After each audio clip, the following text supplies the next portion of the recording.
America. Welcome to this right here, this live stream. The story so far of the Mandalorian. Hold on for one quick second, y'all. I think I heard a knock at my door.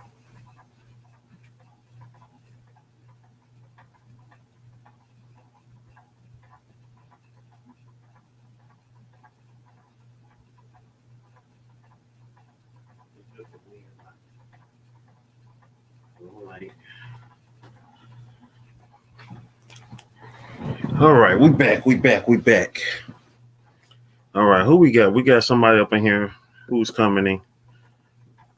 JohnnyQuestGaming. I was trying to, go to your Instagram. I sent you the link. Go to your Instagram. I sent you the link.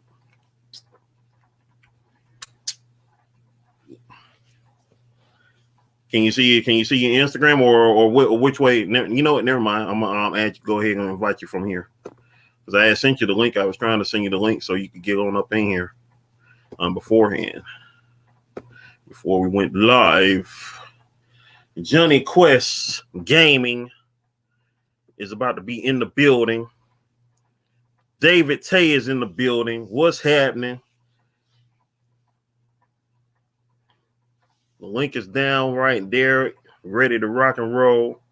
Waiting on Johnny Quest to get up in here. You know what I'm saying? We live right now. I'm currently getting my grub on right now. So basically, Johnny Quest right now, he gonna start this thing off because I want him to give y'all his analysis, the story thus far of Mandalorian. Before we get into the current episode, you know what I'm saying? We want to go back to the first season. We want to go back to the first season of Mando, starting from, episode 1, just a little quick recap of episode 1 leading up to the end of the first season and going into this second season where we've been so far. And then we're going to get into the discussion of the latest episode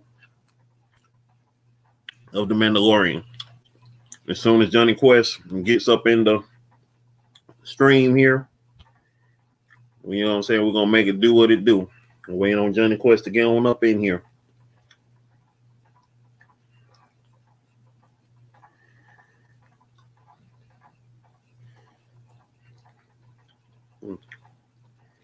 Right now, I'm currently grubbing on my dinner, which is some ham, spinach, and cucumbers. It is good. Johnny Quest 4980 is in the building. What's happening, man? You're muted right now. Yo, what up, world? What up, Slim? How y'all doing tonight? That's right. Y'all hear me? Yes, sir. Loud and clear, brother. All right, man. So, as y'all know, this is about Mando. That's right. And my man, Grogu. If y'all can see him, they go Grogu. There you go. The man himself, Grogu. What up, man? Don't use the force on him. It's not time. So, everybody, we know about Mando, or do we know about Mando? Do we know exactly what the story is about the Mandalorian and what this whole storyline is? Well, I'm going to give you a few recaps about it. So, first of all, the Mandalorian is a story about a guy or a bounty hunter who is part of the Mandalorian culture, born after the Great Purge, and pretty much his adventures is following him and Baby Yoda. Bring your music down just a pace so they can hear you clearly. Y'all hear me better now? There you go. I got on these big headphones, so it's kind of hard for me to tell. But so Mando started out at very humble beginnings. We got him as a bounty hunter. The very first season opened up with him on his normal bounties and doing some missions. And he came across one of the characters on the show that you'll see that actually came in the second season. And he gave him the famous line, "You can go hot or you can go cold." And anybody know what cold is? That's being frozen in carbonite. The last person that was frozen in carbonite was your man Han Solo. And he didn't like it too well. So basically from there, Mandalorian took off. He got on another mission where he's supposed to go receive an asset. Come to find out that asset was none other than Baby Yoda. What made this story so amazing? Not the fact that we seen a Mandalorian do his thing or a bounty hunter reminiscent to Boba Fett. We actually saw another Yoda. And in Star Wars lore, if you guys know about anything about Star Wars lore, the Yoda species is very small to none, actually. In the prequels, episode 1, The Phantom Menace, you actually saw another female on the council with Yoda. And at the time, that was probably about the second appearance of a Yoda species. Now, we go back to some of the canon stories. Yoda's master was of his species and a very talented Jedi who trained Yoda, and Yoda became one of the strongest Jedis. There was actually a rumor a while back that they were going to start a Young Yoda series, a Young Yoda movie series. And I don't know if that came into fruition, if this is just a preview of what Grogu was supposed to be, but this little guy is probably going to be a monster whenever he does become a Jedi. I'm hoping we see him. Now, this is a thing I saw earlier. So Baby Yoda, as cute and cuddly as he is actually 50 years our human years. Now, for him, these guys are put into cycles. They're not like humans, like they age 50 years, they age in cycles. So I'm not sure if that means they rapidly age at a particular cycle. For storyline capabilities, I hope that is the case. I hope that he does go through a Doctor Who phase and kind of morphs into a older, maybe a semi-teenage Jedi or a teenage Grogu. That would be really awesome, but we're hoping for that. So back to the storyline. So basically you got the Mandalorian, and he finds out about this little guy, and he becomes protective over him, mainly because of his own conflict about losing his home, losing his family, and the Mandalorians taking him in and taking care of him and making him into the person he is, and pretty much he's honor bound. The Empire has just pretty much done what they've done to the Jedi. They've almost but extinct the Mandalorians, and throughout you see that the Mandalorians have went underground to try to keep what of their sacred order intact. And so the main thing about the Mandalorian is he's an honor-bound guy. He's a bounty hunter. He's just doing what he's supposed to do, but in the same token, he's taking care of Baby Yoda at the time, what his name was called, trying to defend him from the Empire, and pretty much becomes himself a renegade in aspects of what was going on. So the child for the end story, people. Baby Yoda for the fans out here. Yeah, that's right. The child. Yeah, so if you reached it, he's the child. But man, I mean, I can't explain to you what a thrill ride the first season was. I mean, you had so many different elements of what the Mandalorian is, and it did its own thing. It touched on some of the Star Wars culture, but in the same token, it did its own thing. And that's what I think was important, because we got to see a lot of the character of the actual Mandalorian and see something about the Mandalore culture and see exactly what the characters are. We got to learn a little bit. We got to see Baby Yoda away from the Jedi culture. It wasn't just he got thrown in there and he's a Jedi, and that kind of took away from who he is as a character. We know he's got Force sensitive abilities. In one of the later episodes, he actually saved the Mandalorian with his Force abilities. And I don't want to give too much away of the series. If you haven't seen it, go back and see the first season. It's amazing. There's a lot of great elements in there. If you're liking the old school cowboy movies, it's definitely there. If you're liking the spaghetti Japanese films, the old kung fu flicks, or mainly the Sonic Chiba movies. The Sonic Chiba movies is definitely Lone Wolf and Cub, definitely that. So tune into that, guys. That's mainly what the Mandalorian is in that first season. There's one episode towards the end of the series, and that's where the Mandalorian meets up with old ragtag band of renegades, and pretty much they're doing the old school cowboy bust out of jail type sequence. And when I say it shows you how much of a tactful character the Mandalorian is, that whole episode I was calling him Batman, because some of the things he was doing in there, he was sneaking around. He was just stone cold killer at that point. And they was, reminiscent to his past. So it's kind of showing that before he became a little bit more honor bound, that maybe he was doing something a little bit more nefarious with these guys. You get to see a Twi'lek that apparently had a relationship with. So it touches on a lot of that. But let's get to the very last episode of the season. And this is where the showstopper was, the last episode. So you've got the opening sequence with a bunch of stormtroopers, and they're trying to shoot something that's like literally like maybe 10 or 12 feet away. And if you know anything about stormtroopers, is what can't they do, Slim? What can't they do? I can't shoot for nothing. They can't shoot nothing. They can't shoot anything. So the joke here was they kept missing, which was hilarious.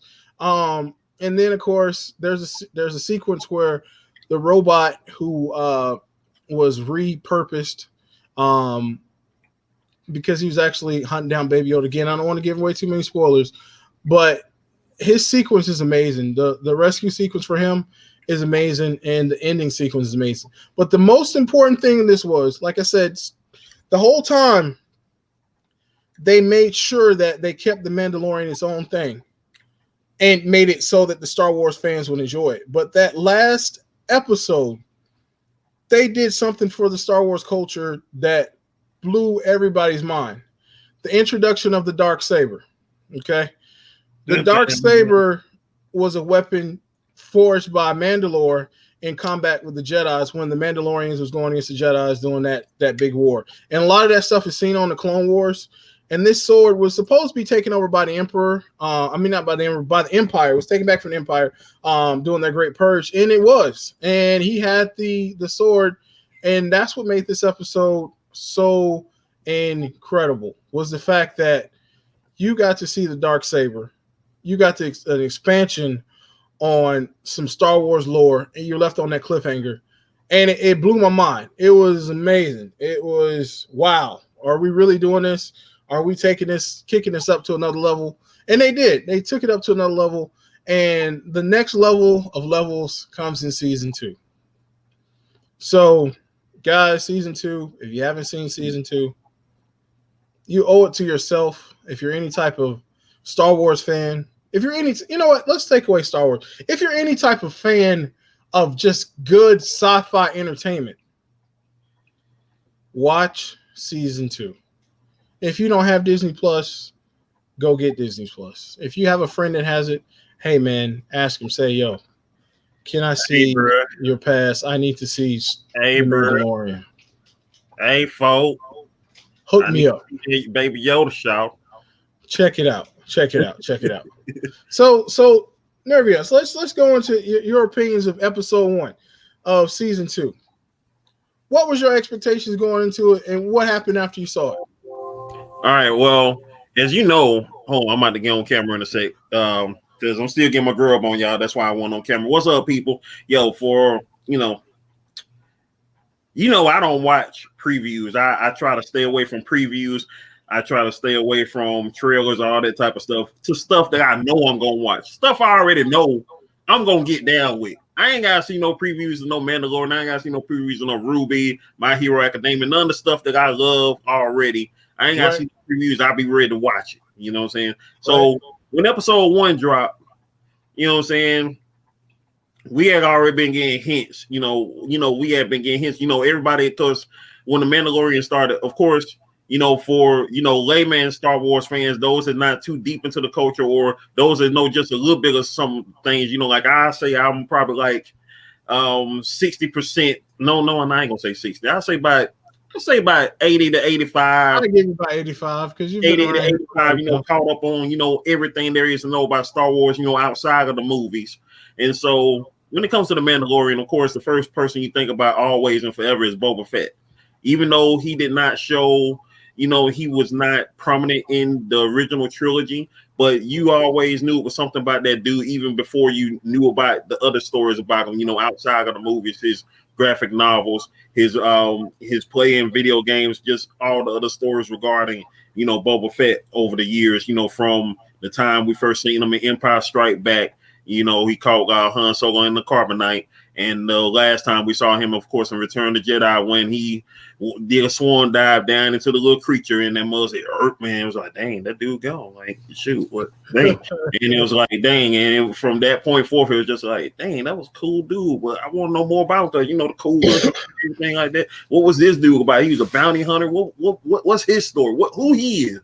And so when the Mandalorian came out, first thing we're thinking is, oh snap, like, do this guy know Boba Fett? Is he related to Boba Fett? Or before you found out what time it took place? For those that don't know, the Mandalorian takes place 5 years after the events of Return of the Jedi. So if you were a kid back then, like, let's say Return of the Jedi, it did come out in real life in 1983. So this would have came on TV like 1988. Right. If it came out in real lifetime. So it took place 5 years after Return of the Jedi. And the Mandalorian, the character as we know him, Mando, as people call him, because nobody know his given name or whatever he goes by. Everybody just know him as the Mandalorian because that's what he is. That's what his armor is. You see that dude, hey, you already know that's the Mandalorian. And so we got a chance to see this guy, and we fell in love with his personality, his character, his swagger from the jump. When he came across his first bounty in the first episode, he was like, I take you in warm, I take you in cold. And and most people would think, of course, he thinking, oh, dead or alive, but the cold part is even worse than being dead. You feel me? Because you ain't gonna be doing no type of moving, if you taking me in cold.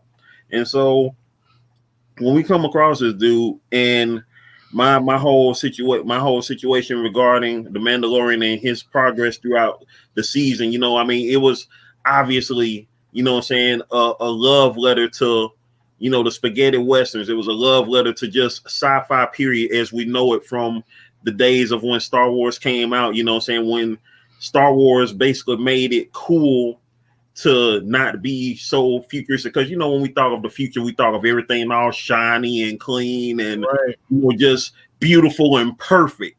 But here it is, they got a cruise. They see a cruiser that can zoom probably like 700 miles an hour and hover above ground. They're like, oh, that old piece of junk. Yeah, my dad had one of them when he was like a kid. His uncle gave it to him. And you just stand up there like, like, dang. So like that. And so, like, for instance, the Mandalorian ship, the Razor Crest, dope looking design, and you see that, and people talk about it, and they're like, oh dang, you got that old joint, don't you? Okay, I see you. Right. You got that old school, don't you, player? You got that old school. So Mandalorian terminology in Star Wars history, that's like, what did you got, man? That's some old 1970 Plymouth you run around with, you know what I mean? Like Starlight Pit. Starlight Pit. Michael Marshall was in the building. Dave Tay is in the building. Yo, what's up? You know what I'm saying? Appreciate y'all for coming through. Make sure y'all share the broadcast. We up in this thing, making it do what it do. And so back to the original question. Cause what was the original question? Cause I started rambling there. So what was your thoughts going into season 2, episode 1? So, and what was your thoughts afterwards? So my thoughts going into season 2, episode 1 is, okay, we're about to see the continuation of, Mando with the child, or Baby Yoda as the fans affectionately call him, and seeing, is he going to gain the lead way as far as things? And, I heard the rumors about, Ahsoka Tano being on the show, and whether or not she was going to be played by the most lovely, the most forever gorgeous Miss Rosario Dawson, who I've been a fan of for almost 25 years. I ain't gonna say completely 25 years because I didn't see Kids when it first came out, which was one of the first movies she played in. But the first time I saw her was Light It Up, that Usher movie that came out like what 98, 99, somewhere around there. Then she was in Men in Black 2 later on after that in 2002 and all that type of stuff. But I was just looking forward to seeing what more was going to expand in the universe. And after that first episode, during the episode, I'm like, oh, he's about to come across Boba Fett, because the Boba Fett rumors have been lingering around, because we always knew that Boba Fett had survived the Sarlacc pit, and we was wondering, okay, Will we get a chance to find out about that special wolf show titled The Mandalorian? Will we see about Boba Fett, you know, the original Mandalorian that we all knew of? And, you know, we got a little hint of what we thought was a little hint, because when old girl who was a bounty that Mando was looking for with this dude who ended up betraying him.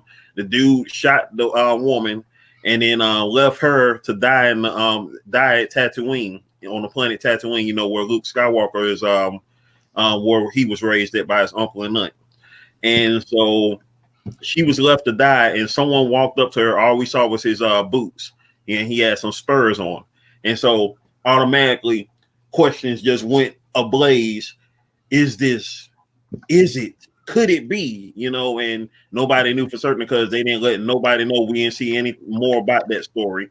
And so this first episode came, and he heard about, okay, have you know, asking people, have they seen anybody else like him, you know, with his armor? Anybody wearing armor like him? And they're like, oh yeah,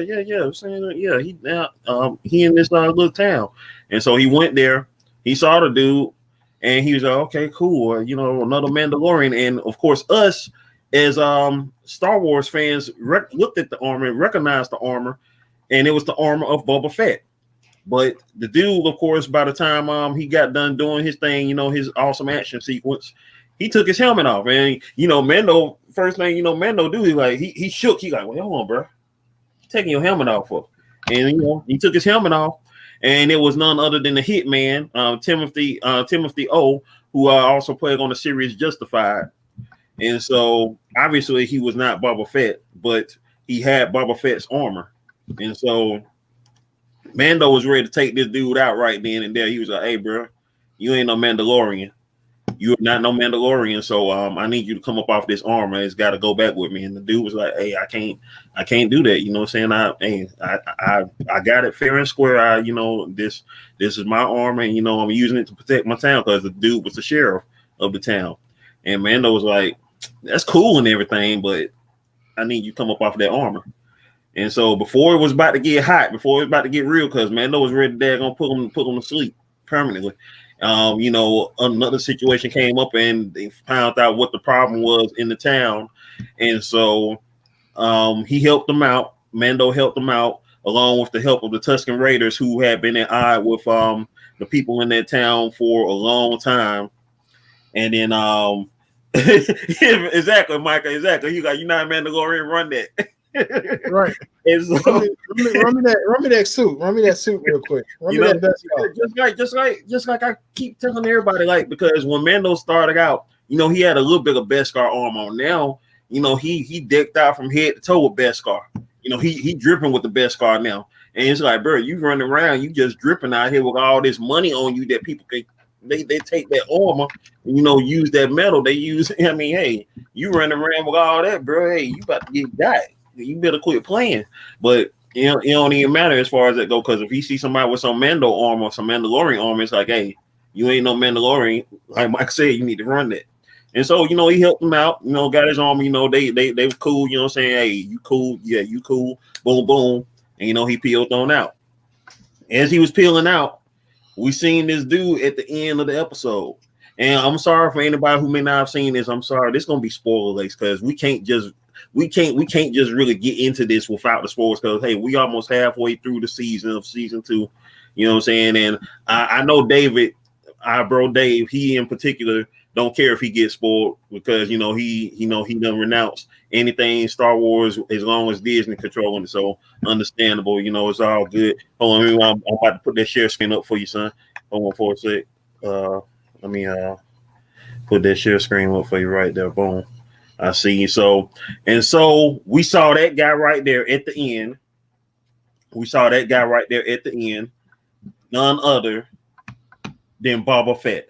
We never seen Boba Fett without his helmet before. But as soon as we seen him, we knew he was Boba Fett. Why?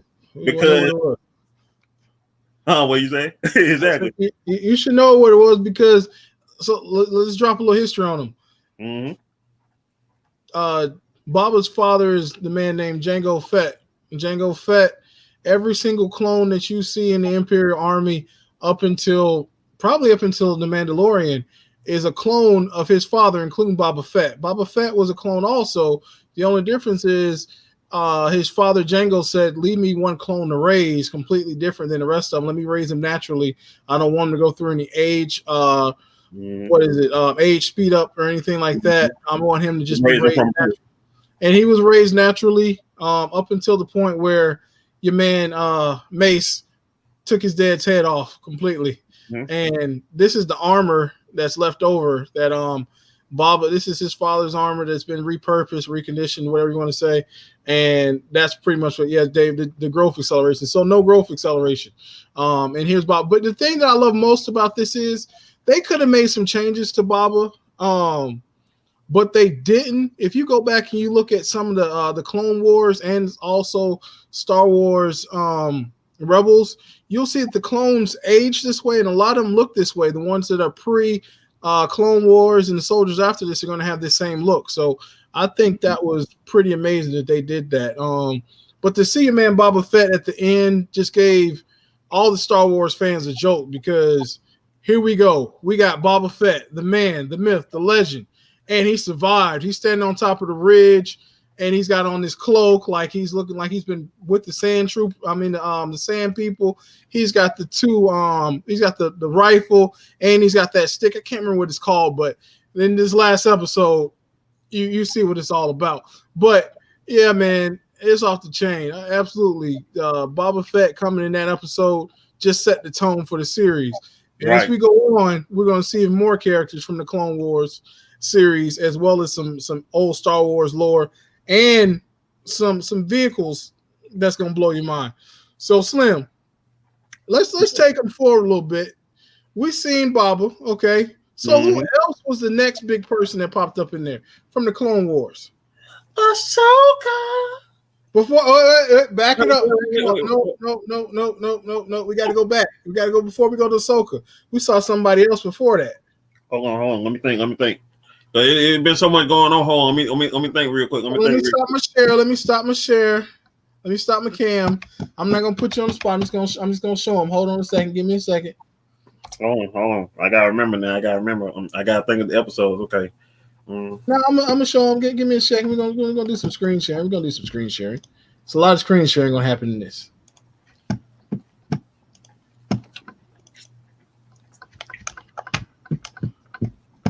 Uh-oh. Here we go. I was like, what happened to it? Where'd you go? Come on. Here we go. All right.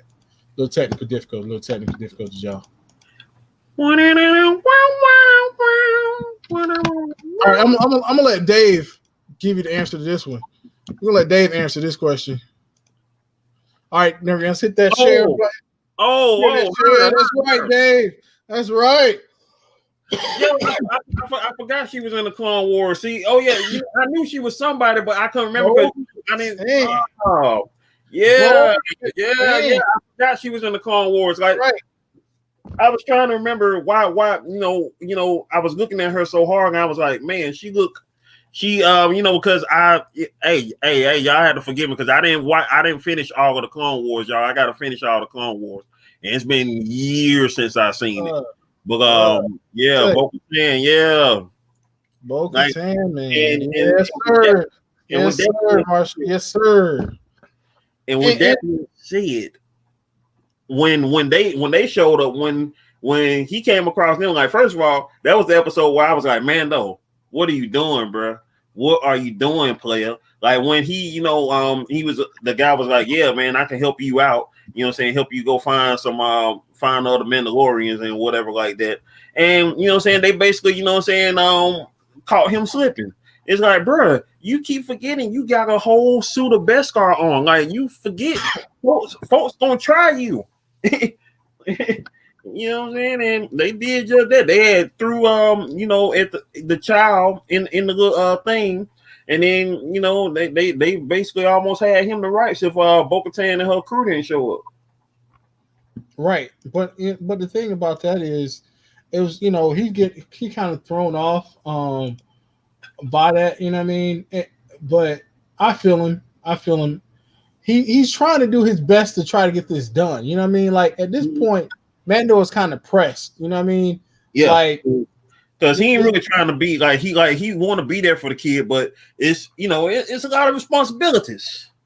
You know what I'm saying? And not being able to communicate with the kid, just basic stuff that, not even of course knowing his name at the time. So it's like if he even had a name. And you know what I think was cool about this was the actress too. If y'all know this actress, she's been in a lot of stuff, but the main thing that she was in, if y'all don't remember, hold on, let me see if I can find it for you. I might have it. I don't know. Let's see.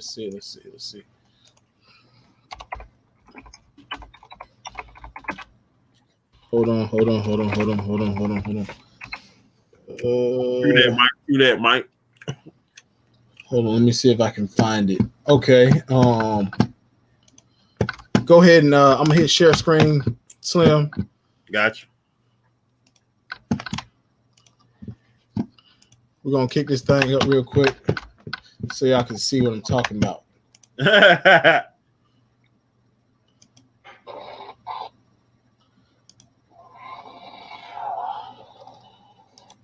If you don't know what this is, that's right. She was the Pink Ranger. That's right. She was the Pink Ranger in the Power Ranger movie, the little short movie, the rated R Power Ranger movie, which I wish myself had became a real thing because it was ridiculous. That was ridiculous. Yep, that's right, Dave. Katie.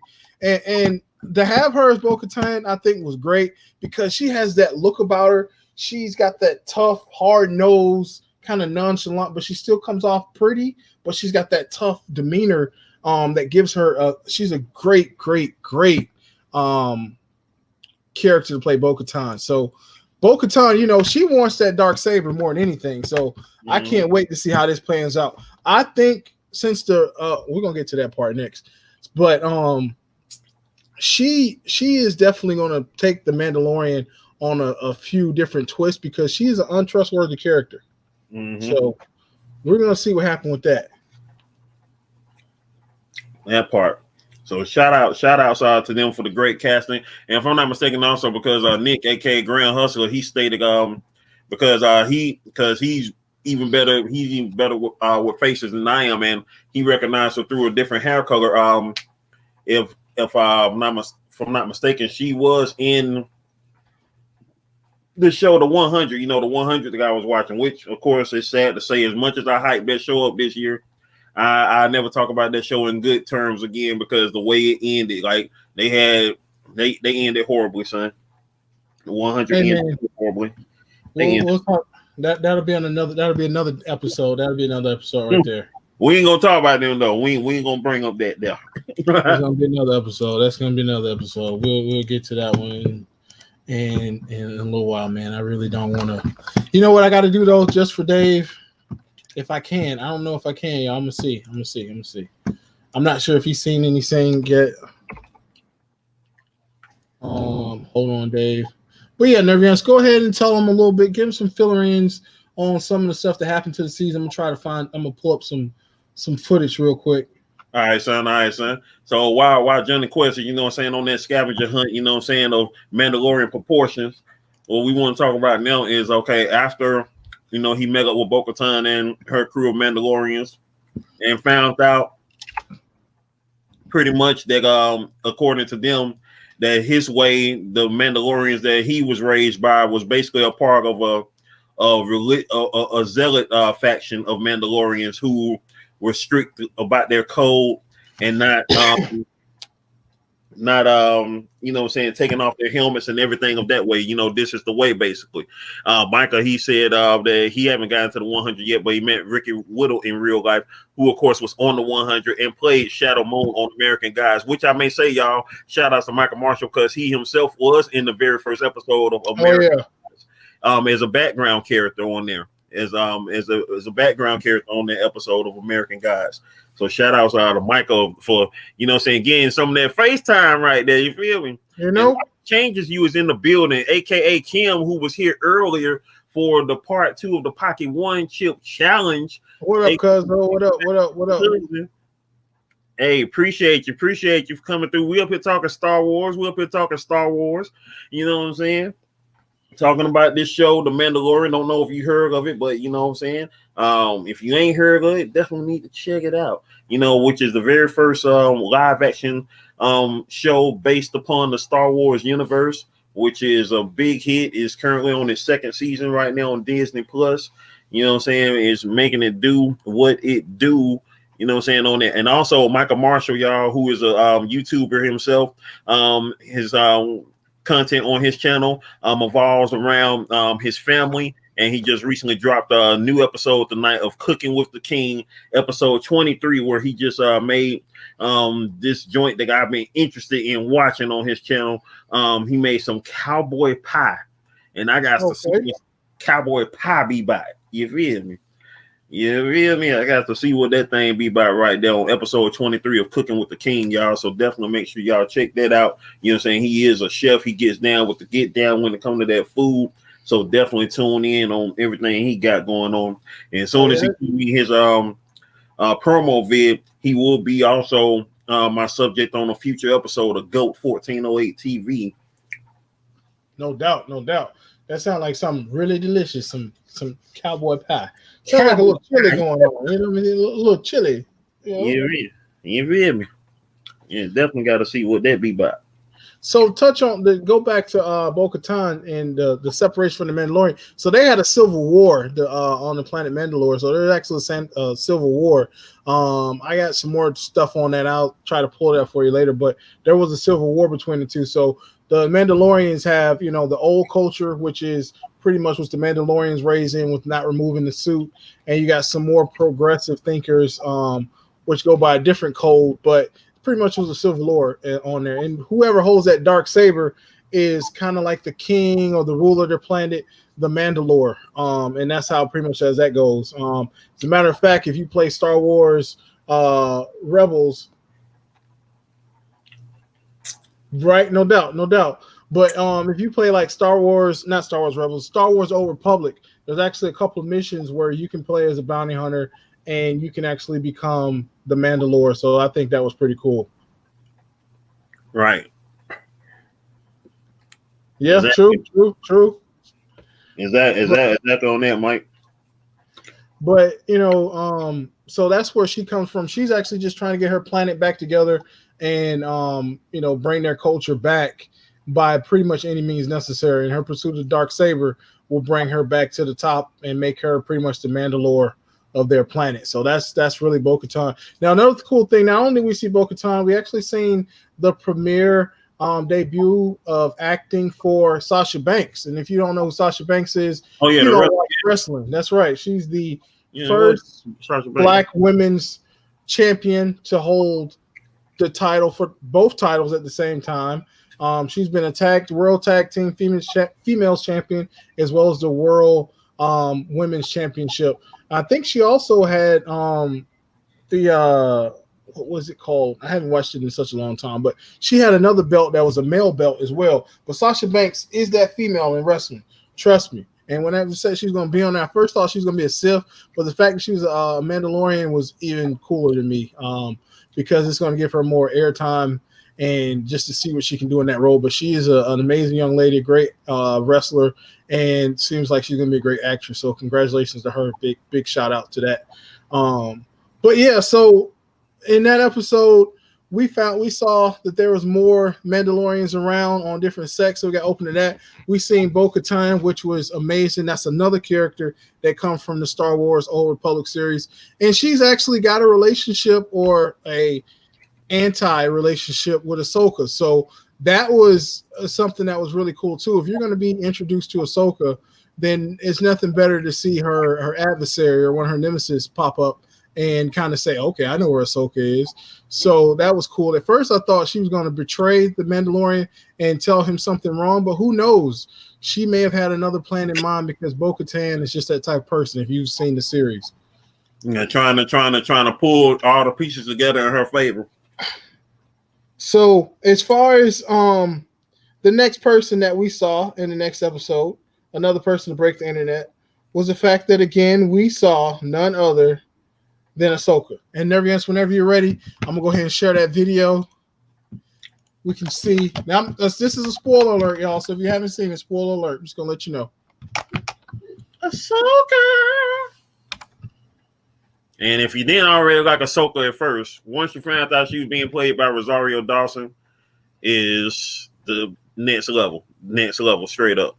And as Michael Marshall said, with the hard eyes, Sasha Banks. Hold on a second. I don't know why it's not sharing. Give me a second, y'all. The program's acting up. Man, Come what? on. My program's acting up, y'all. Oh, take your time, dog. Take your time. We still here. No lies detected on that, Mike. No lies detected on that. She came in swinging for sure. Oh, yeah, no doubt. I want to show this to Dave and some of the other people who may not have seen it. What was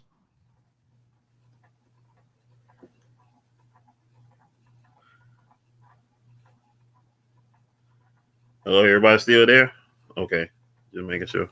Oh, it must have muted. Oh, did he mute himself? Oh no, I don't think. No, John didn't mute himself.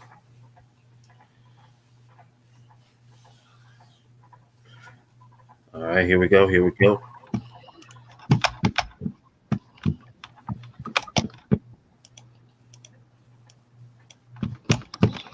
we go, y'all. Hold on. Let's get this up.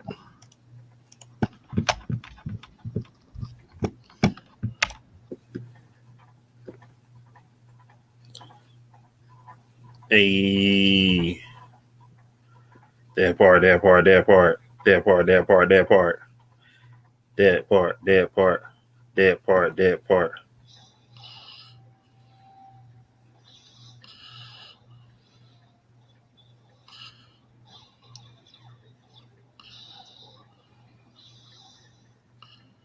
Ahsoka Tunnel, y'all. Straight up.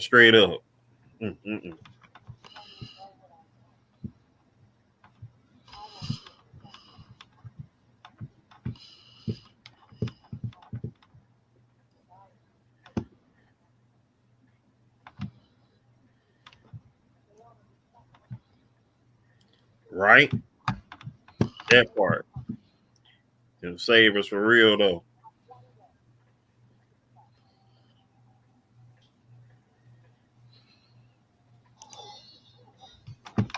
Ahsoka Tunnel, y'all. Played by the lovely, dope Rosario Dawson. That's right, ladies and gentlemen, Rosario Dawson. I mean, Rosario Dawson, like you were saying, her first movie was Kids. And I remember seeing that movie, and I was blown away by her as an actress because she, first of all, is a real. I didn't want to show it too long because Disney be like, "Huh, what you showing over there?" It's all that actually came from YouTube. So I only stream stuff that has already been uploaded. But the thing with Rosario was she's such a great actress. She was really believable in that movie. Coming to find out, I was thinking the movie she was like maybe 20 so years old. She was only 15 in Kids. So Rosario's been a very good actress. She actually said that after she filmed Kids, she wanted to go into acting. She only made $1,000 for it, and she decided to go into acting. And the next thing that she did was go to acting school, and she met Hayden Christensen. So not only does she have a past with Hayden Christensen in real life and studying at the same time, her character, right, she plays the character who was the Padawan of his character that he's known for, aka Anakin. Right. So unbelievable. So that, I think that was a really good connection. But they have a very strong character. The rumor mill is now that she actually is going to be she's going to actually get her own series. So I thought that was going to be amazing that she actually was going to be her own series to see what Ahsoka Tano's done. And Ahsoka Tano's been completely the forerunner character throughout a lot of the series since the Clone Wars series. Like this last season of Clone Wars kind of closed on her story as to what happened with her after she left the Jedi Order and what was going on with that. And then, of course, you see her again in Star Wars Rebels, and there's a big confrontation or final battle on that. That was pretty awesome. So it's going to be amazing to see what her series was and what actually happened to her and her story goes along, because she really right now is what I think the Star Wars legacy should have went to. I think Star Wars is now seeing the stories that they had, as instead of making this new universe that they made with the new sequels, which George Lucas said he really had no intention on making the sequels because of a lot of the backlash from fans and stuff like that from the prequels. He was a little disheartened from it, and he actually just wanted to go ahead and raise his daughter as opposed to doing sequels to Star Wars, which was kind of sad to me, because you have so many critics out there who will take your stuff and just run with it and make it worse than what it is. And this man had a dream about how he wanted to do his stories and tell his stories, and pretty much he was trashed. And now people go back and be like, oh, well, at first they were like, I can't stand Revenge of the Sith. It was horrible. It was horrible. Now you go back and people are like, man, Revenge of the Sith was the best Star Wars movie ever made. And that type of responses, especially from a creative standpoint, can really put you in a really bad point. And I think that's what happened with George Lucas, that he felt uncertain about his own characters and he kind of pulled away from it. But I will say this, the new storylines that are coming out shows a lot of promise, and the Mandalorian is literally pulling the Star Wars franchise by a thread to victory right now. So we're going to see what happens. So Slim, your input on what you thought about seeing Ahsoka in live video, and as well as seeing her being played by none other than Rosario Dawson. Well, as you already know, and Dave himself is, of course, as well, which I am surprised, because he is taking everything in that man will to not watch The Mandalorian now that Rosario Dawson is on it, because for a lot of men of our age, Rosario Dawson is and always ever will be Bay. You feel me? She is Bay. From her roles in Sin City, from her roles in Alexander, which her scene in Alexander is the only reason I would ever watch that movie. You know what I'm saying? Like, is one scene in Alexander in particular. You know, like Rosario, she's just a great actress. Like, she gives so much charisma, and plus she loves comic books herself. She loves sci-fi. She's basically a pretty nerd. You feel me? So, with that being said, when it comes to Rosario, she is awesome in her acting ability, you know, in her beauty, and of course, you know what I'm saying, you can't even forget, you know, her roles in the MCU series on Netflix, starting with Daredevil. I mean, she was basically the thread throughout each series that came on, you know what I'm saying, from Daredevil on down. And so Rosario is just, you know, straight up amazing. And to see her as a character who you basically saw grow, you know, a new character that, you know, came out of nowhere, you know, when the Clone Wars started, and you saw this character, because you always thought about, okay, Anakin, you know, he's supposed to be this, you know, pretty big deal, this Jedi, especially during the Clone Wars, which of course the movies never got a chance to really touch on. You know, we knew of it in the very first Star Wars movie, in A New Hope, and we knew of it, of course, you know, the beginnings of it, of Attack of the Clones, and then of course the ending of it in Revenge of the Sith, and the beginning of Revenge of the Sith. And so the Clone Wars is like, you know, it was so much going on in the Clone Wars. The Clone Wars was really just that. It was a straight up war, and it was it really needed the series that it had to really expand on everything that went down in the Clone Wars, just so you can see that transition of who Anakin was before the Clone Wars, going into, you know, his, you know, descent into becoming Darth Vader. And so much happened during that time. And of course, Ahsoka being a part of that era, you know, being his Padawan and being as close as she was to him, because she was there throughout a lot of situations regarding Anakin and his, you know, transformation, and, you know, who he was as a person, who he was as a Jedi, who he was as a mentor, a master. And so no one else saw that except Ahsoka. And to have Ahsoka now on the big screen, because she's now no longer just a character, a character made on, a cartoon version. Now you can see her. Now you see her, in real life, as Star Wars was originally depicted by actors. Now you see her being depicted by an actress, an actress who definitely has a resume, a name to herself, and who is, beloved in, sci-fi and, film period. And Rosario, looks as though she was born to play her. Between her and the original voice actress of Ahsoka, they, were, they fit their parts very well. And now to see Ahsoka in real life at live action, it's no going back on that. Like, I'm quite sure Rosario, of course, won't be able to play her forever. But hey, if Rosario wanted to play her for the next 20-25 years, she could.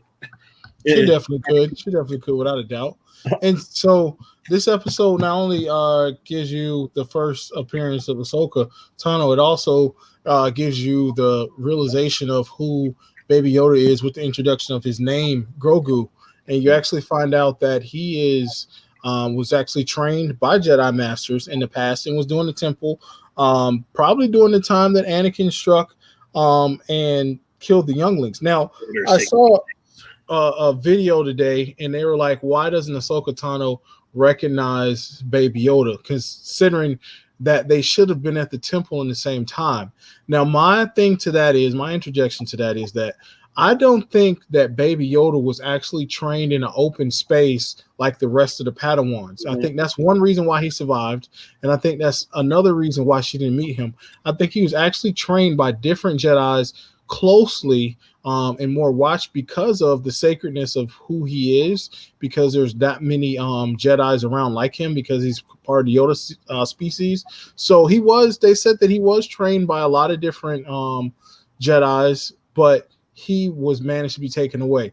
And at that point, he's been hiding his abilities. He's been fearful. And so she's actually been, Ahsoka refused to train him because she was afraid of the path that he might go down might be like Anakin, because he has strong attachments to Darren, or AKA the Mandalorian, because of the fact that he sees him as a father figure. So with that fear in him, there might lead to dark side, and she doesn't want to repeat the whole Anakin thing. So she refuses to train him.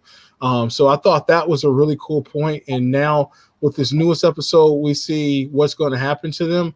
And we'll get to that in a second. So Dave, can you hear me? Oh, y'all, wait for our Johnny Quest to get back up in this thing. Oh, can you hear me? But going off of what he was saying regarding that, like, that's definitely a reason why Grogu survived. If he was obviously there during the time of Order 66, because they already stated that Grogu is over 50 years old.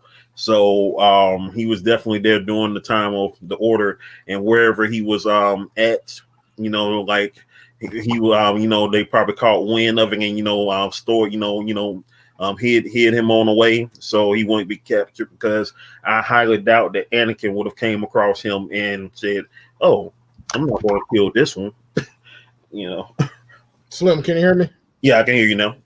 Okay, so where we leave off. So anyway, I don't know if you guys heard me or not, but basically, I don't think Grogu was in the same type of temple orientation as the rest of the students. I think he was trained privately, and that's the reason why she didn't come across him. And I think they knew how special he was, and that was the reason why he was taken away and hidden, because of that. Because maybe Yoda knew about him, and I'm sure Yoda did. And I think maybe Yoda was the one that hid him, or even Mace Windu, but one other Jedi hid him. Now, Ahsoka doesn't want to train him because of he's been hiding for years, his abilities, he's in fear, and nah, man. Kevin Chapman in the building, creator of the Capro Avenger, y'all. Shout out to Kevin Chapman. What's going on, man? Yeah, man. But so I think Grogu, she doesn't want to train Grogu because she doesn't want to repeat the same thing with Anakin, because he has strong attachments to Darren, aka the Mandalorian, she thinks of him as a father figure. So I think that's the biggest reason why she's not going to train him and why she said she wasn't going to train him. She told him to go look for another Jedi Master. Now they touched base on another thing that comes from old Star Wars lore. Actually, if you play again, go back to Star Wars Republic, the video game. You actually start on the planet Tython training as a Jedi, and you go to the mountain when you hit the highest level, and you call out to the Force, you can create your first lightsaber. So for them to put that in the story is another big Star Wars lore, them expanding more on the lore, showing you more of the Star Wars culture. So I think that was amazing. And they just continue to do that. Oh yeah, Dave, Ashley, she could actually play Ahsoka in real life if she wanted to be perfectly honest. She could have played Ahsoka. I don't think she would have had any problem playing Ahsoka. She looks the part. I mean, she could definitely play Ahsoka now. I don't think that would be a problem at all. Yeah, I think he is kind of balancing the part of Anakin. You know, they're starting to throw in the whole gray Jedis, which that's really what Anakin was supposed to be, a gray Jedi.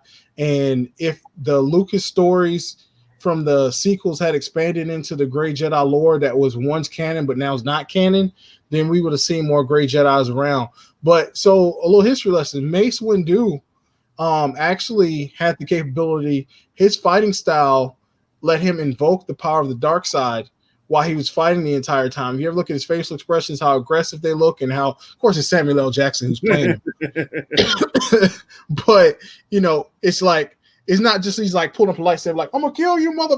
You know, I dare you say Sith again. Say Sith again. I double dare you. No, but yeah, Rosario's definitely better, but I'm just saying she could have played if she wanted. She has a look. But yeah, so he had the ability to tap into the dark side and use his fighting style to for the dark side. So I thought that was interesting. They don't really talk about that. And actually, as a matter of fact, the beginning of the first episode, episode 1, that's where Qui-Gon was on a mission, and he kind of came into the thought that there should be balance between the light and the dark. And that was the reason why he was on that pilgrimage in the very first place, but they didn't really touch on it. But that's why he was actually where he was at in the very first episode.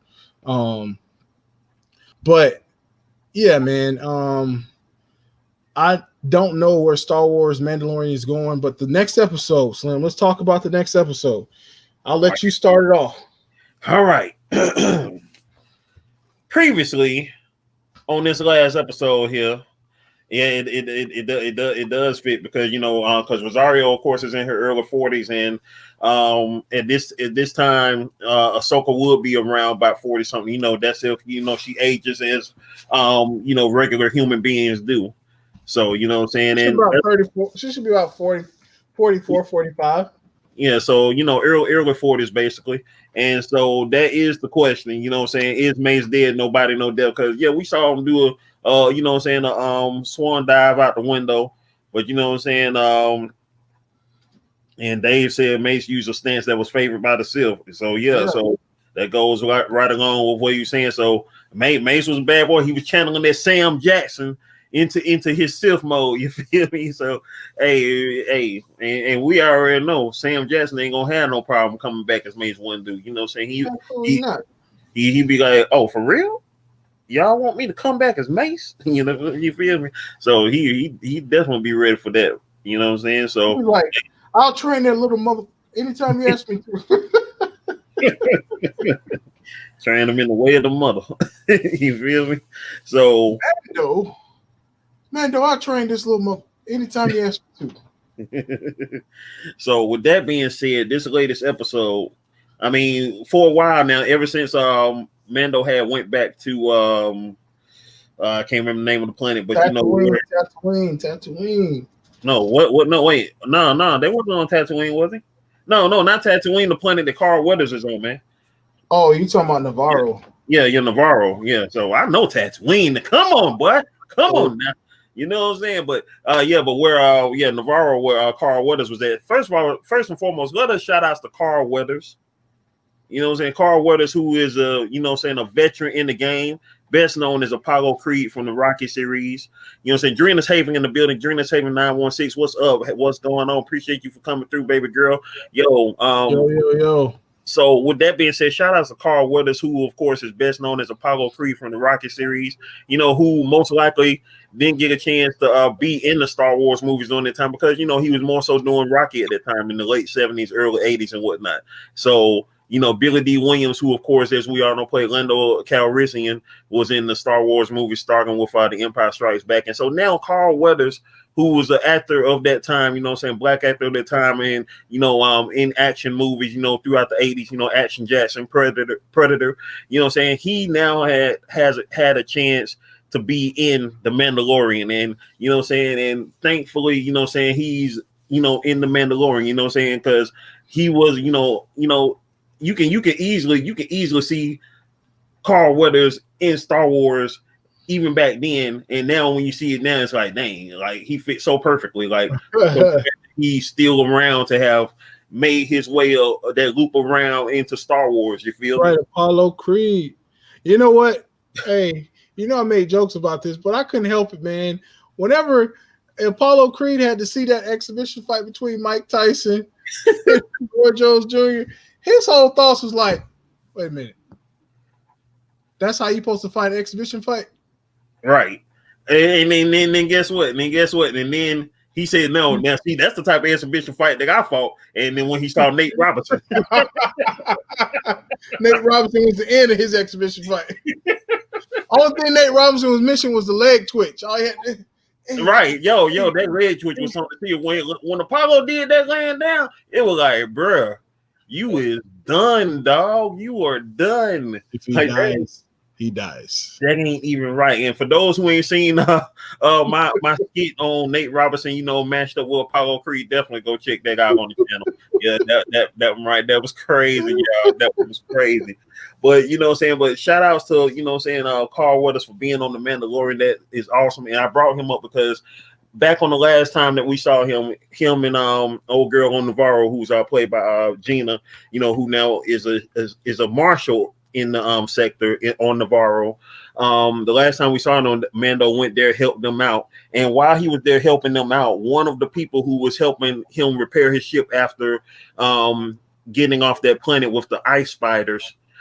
Basically, I call them ice spiders because kind of like because my Johnny Quest know because he introduced me to Dragon Roger. If you seen if you play Dragon Roger, you see ice spiders on that game, and so definitely ice spiders. He went there, got his ship repaired, and while the ship was getting repaired, one of the people who was repairing the ship put a bug on it, and of course that bug leads up to none other than who? Moff Children. Yep. Who is played fantastically well by Gina Carlo, you know, who has pretty much made his name, Giancarlo Esposito, who has basically made himself well known playing villains.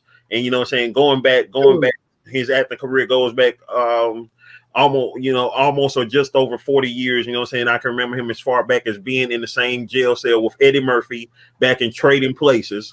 You feel me? When he was on the side, you know what I'm saying, talking to Eddie Murphy before he got approached by the two guys, and the one guy said, yeah.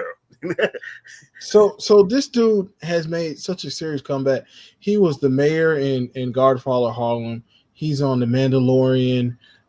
He's on, what's the other series just got through watching? He's on the Boys. He's the new villain in Far Cry 6. Like, and he's best known, of course, for a lot of mainstreamers as, you know, the villain, Gus on Breaking Bad, Gus Fring on Breaking Bad. So, you know, and he plays Lex Luthor's voice on the Harley Quinn series. So, you know what I'm saying? So he doing his thing out here. And so the only person I've seen who does that, who did that, who had a type of run was like that was Mr. Smith from The Matrix. Hugo Weaving, that man, he got like what three movie series that are like sequels from Matrix, Lord of the Rings, and Transformers. You know what I'm saying? He got 3 series up under his belt, just cooling. Like if he died broke, something wrong with the world. Something wrong with him and Keanu Reeves. Right. Keanu, they even rumored that Keanu's probably going to be in the Star Wars series. So yeah, we'll see what happens with that. But I wouldn't even. And I wouldn't even doubt that for real though. But like concerning this latest episode, okay, so I went back to Carl Weathers because last time Mando was on Navarro, he got his ship fixed up, and I'll be right back. On there, put a bug on there leading to my boy who we just mentioned. And so with that being said, first thing we thinking is when we see Mando, he make his trip to the planet where Yoda has to go to, not Yoda, but Grogu has to go to, and try to commune with the Force and see if it's gonna call back out at him. We see a ship land, and and Mando sees the guy. He sees him through infrared or whatnot. We don't know who he. First thing we thinking is, dang, it is this old boy. Did he just find him that quick? Not thinking that it is a person who we hadn't seen since the first episode that was on his tail hot, and it was indeed Boba Fett. Boba Fett, y'all. Boba Fett and Mando came head to head, and Johnny Quest, I want you to take up on that. Oh yeah, Will Smith definitely messed up, but I'm gonna tell you something else about that too, Michael. I'm gonna tell you who else would have played a great Neo. But the reason why they didn't play him on the count that they were, of course, already dead at that time, I think Brandon Lee would have been the greatest Neo. Like, shout outs to Keanu Reeves. Keanu Reeves is awesome, especially from Matrix up onto John Wick now. But had Brandon Lee been around during that time, had he still been alive, outside of his untimely death back in 92, he would have played a great Neo. He would definitely have killed the role of Neo. No doubt on that. True that. No doubt on that. But and so like I was saying, I'm gonna let Johnny Quest take that away on this whole encounter now. Now that Boba Fett, caught up to Mando on this last episode, and man, was it quite it was quite an introduction to seeing him and Mando, going at it, and then of course him revealing, hey, you got that armor, that's my armor, dog. So what I'm saying? Yeah, I don't know, man. I think the biggest thing for me that was to see Slaver 1 fly in. That was classic. Like, not seeing this ship, and you haven't seen this ship since basically Empire Strikes Back. Mm-hmm. When I saw that, I was like, oh man, it's Boba Fett. We about to get us some Boba Fett. And when Boba Fett came in, oh yeah, Marshall, did he do his thing with the stick? He did. That man had the stick and he let it hit, bro. Like, that was the best sequence. And not only that, you had your girl who was the assassin, which she was amazing. Like, she's always been a great actress, but to see her and Boba Fett team up and do their thing, and then at the very end, when you see Boba get his armor, man, and it's just like the armor's back and it's Boba. It's like he's back. He's back, and it feels like it's something that happened. It's almost psychedelic in a way, because it's like you knew Boba Fett was this cool. You knew Boba Fett could lay it down like this. You knew he was the man, but it's the first time you actually seen it in film. You actually seen it in real life. You know what I mean? Right. So that was the thing that was so amazing about it. But it just felt like it wasn't no shock to you. It wasn't a surprise. It was one like, oh man, he can do that? Nah, you knew it. You was like, man, it's Boba. It's Boba time. And that man has definitely stood up to that. And that's why they said, the filming is starting for his series. Now, the big question is it his series or more of The Mandalorian Season 3? But either way, you're going to get to see more of Boba Fett. And that's what I'm excited about. And The Mandalorian knows how to do a final episode. So the CD's last few episodes pan out. It's unbelievable. But all I can say is, man, the Boba Fett part should have really shook the internet if it didn't. Because when, like your man Marshall said, when he brought out the stick, it was over. It was a problem. He laid it down. That part, and it was just like, okay, what you want to do now? Like, what you want to do now? You know what I'm saying? And as this said, this is of course for layman's terms what this article says right here. The Mandalorian changed everything we know about Boba Fett. Not necessarily, because for those who know Boba Fett, know how he get down. I don't know exactly what they're saying in this article because I hadn't had a chance to read it yet. But yeah, we know how Boba Fett get down, and to see him in action, see Boba Fett in his armor, no pretender, you know what I'm saying? We up in here. Yo, what is going on? Welcome to the broadcast. Welcome to the broadcast. You rocking with your boy Slim Jim Longfoot and JohnnyQuestGaming. We up in here. Oh God, look at what the world, yo! Whoa! Yo, what's up with that picture though? Whoa, what's up with that picture though? Whoa, that's not the move right there though. I can't share a profile picture. That's not the one. That is not the way. I'm sorry, that's not the way. We're gonna have to go ahead and do this right here. We're gonna have to go ahead and do that, put that block game on you, because we ain't got time for them type of pictures right there. No, sir. We ain't got time for them type of pictures. Not for no joke, not for no hee ha ha, not none of that around here. Not none of that. I couldn't see it at first. I just saw the coming, and then I looked up at the screen like, whoa, what? Wait, hold on, what's up? No, we ain't got time for that, there, folks. Nope. You know what I'm saying? The only one I like looking at is my own, and you know what I'm saying, that's when I'm making sure all the soap suds is gone. There ain't nothing there around here. Still TMI. But anyway, back to your analysis. Back to Mando. that part, Micah, I have spoken straight up. Shout outs to Gary Busey. We ain't even talked about Gary Busey being in The Mandalorian for the short time that he was, making one of the most memorable characters in season 1. You know what I'm saying? Like I have spoken. Like if you ain't never felt the greatness of just those 3 words before ever in your life, you know, I have spoken alone became its own culture. You feel me? Like straight up. Like, you know what I'm saying? Who I'm sorry, not I say Gary Busey. I'm sorry, not Gary Busey. Nick Nolte. Who, you know what I'm saying, did such a great job, you know what I'm saying, in The Mandalorian. You know what I'm saying? He was barely in The Mandalorian, but the 3 or 4 episodes he was in Mandalorian was utterly perfect. You know what I'm saying? Nick Nolte, of course, best remembered for his roles in, 48 Hours with Eddie Murphy, which was Eddie Murphy's very first movie. Quill was that dude. He was that dude. Yeah, like shout outs to Quill, R.I.P. You know what I'm saying? Who, of course, he himself, you know what I'm saying, like through Quill is how Mandalorian was saved, because Quill repurposed the bounty hunter robot that IG-11, R.I.P. You know what I'm saying? Yeah, that Mando took out, and brought him back, and repurposed him to keep Mando and the child, you know what I'm saying, safe. You know what I'm saying? And that man went through literal fire to make sure, everything was good. You know what I'm saying?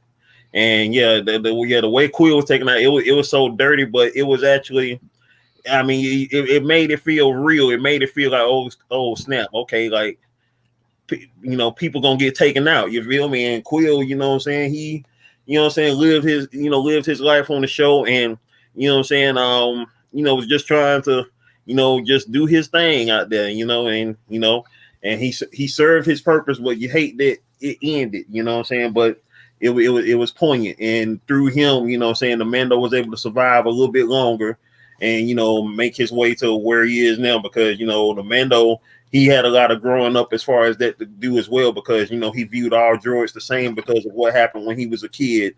And so, he, didn't care about no type of droids at all. And that situation, changed his whole perspective as far as all that go.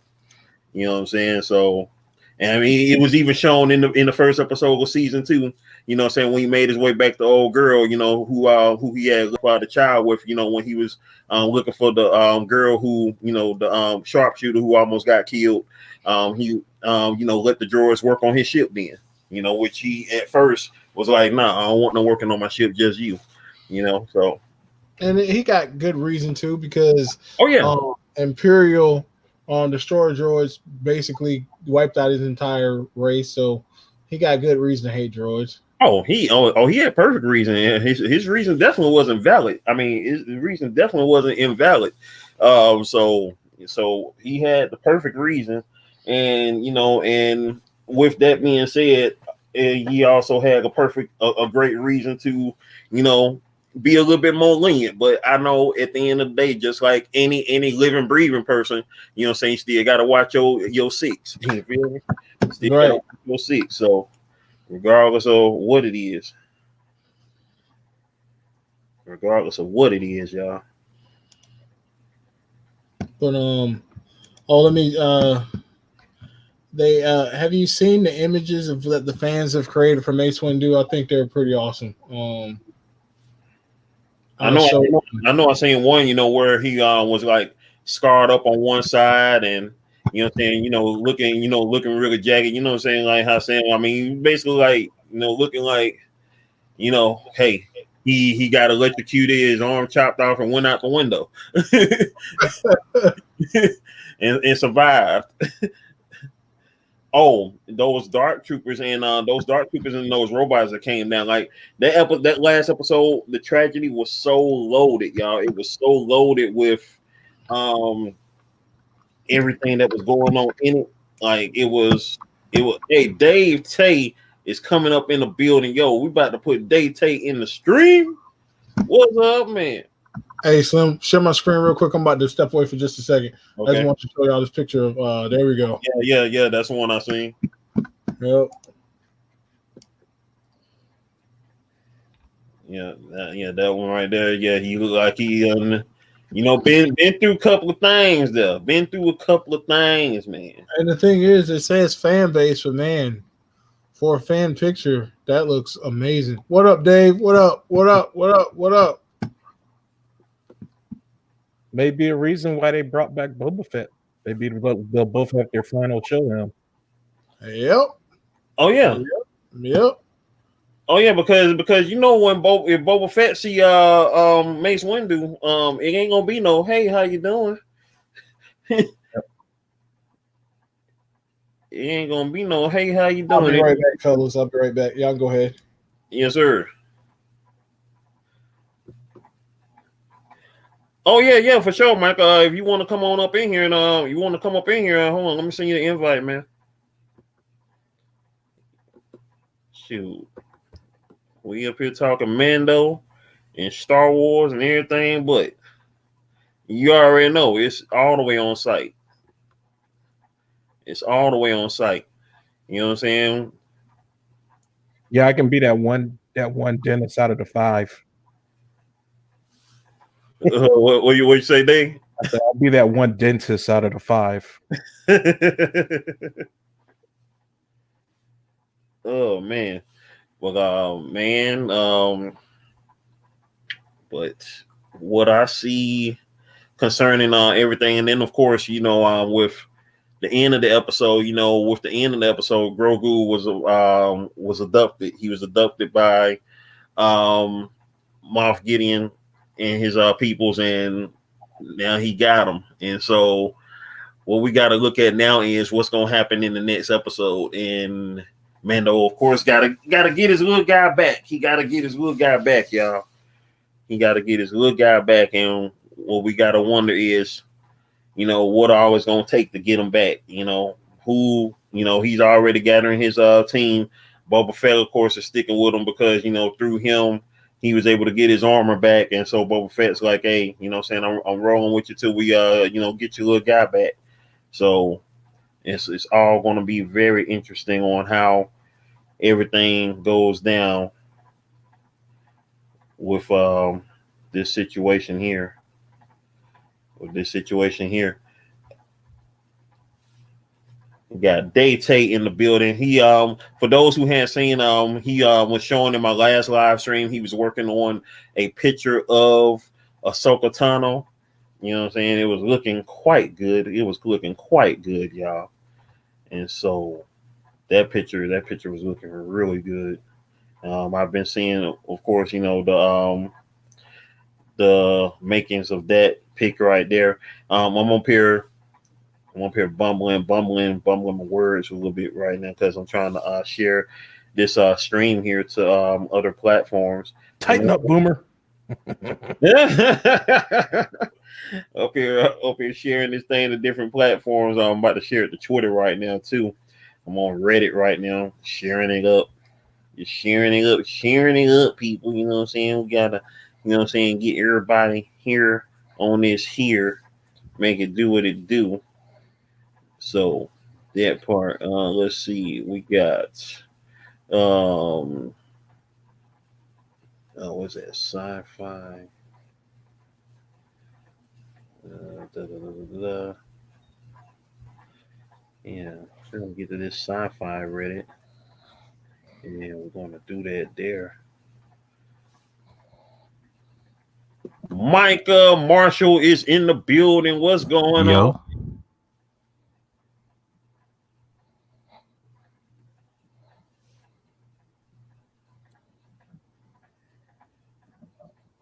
Yo, check. Michael Marshall is We in the can hear building. you. What's going on, man? What's going on? Not much, man. Just listening on this. I want y'all to tell me about the Dark Troopers because I don't know much about them.